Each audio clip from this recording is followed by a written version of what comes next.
to get back the interest paid for the home loan? Buying a home is a dream of everyone. And the easy credit availability has made it possible for many to buy their own home.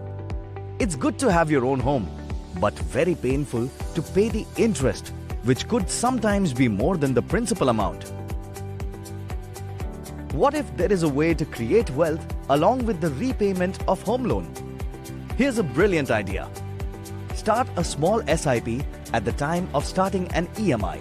For example, say you want to take a home loan of 50 lakh rupees, considering a period of 25 years and 8% home loan interest rate.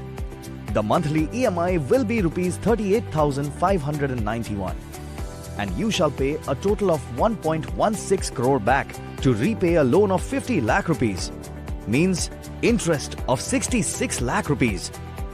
Now, if you start an SIP of say 7,500 rupees monthly and continue it for 25 years, you shall invest rupees 22.5 lakhs.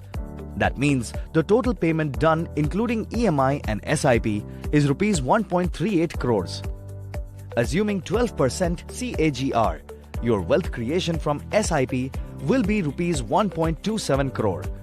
It means you recovered almost 92% of the total payment made through EMI and SIP.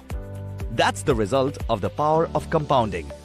Always start one small SIP along with your big EMI. To know suitable products for SIP, call us now. Mutual fund investments are subject to market risk. Read all scheme-related documents carefully.